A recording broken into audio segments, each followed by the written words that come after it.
Hello there. In one of the previous videos I showed you how well the onions and shallots were doing underneath the little protective tunnels that I'd made for them from corrugated plastic.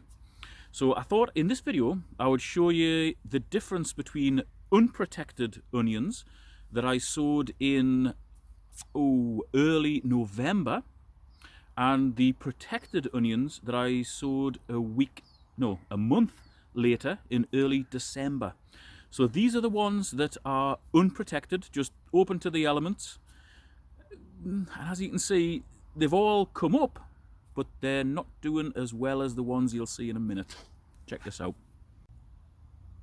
So they're the ones that were sown in early November 2022.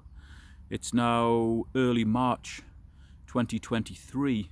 As you can see, practically all of them are sprouting. They're all above the surface, and I don't think any of them have died. So they've all come away pretty well, but they're not as good as the ones we're going to see in a minute. These ones here that you can see now are really just open to the elements. They get a bit of wind, they get the cold, they get the snow, they get the rain, they get pretty much hammered. Plus they often have cats scratching about in them. Hey, psst, hello, hey, there's nothing in here for those cats.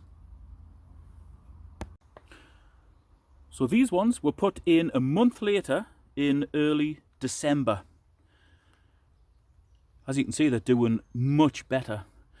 All of the greenery is pointing straight up. None of it has been damaged, dug out or tipped over.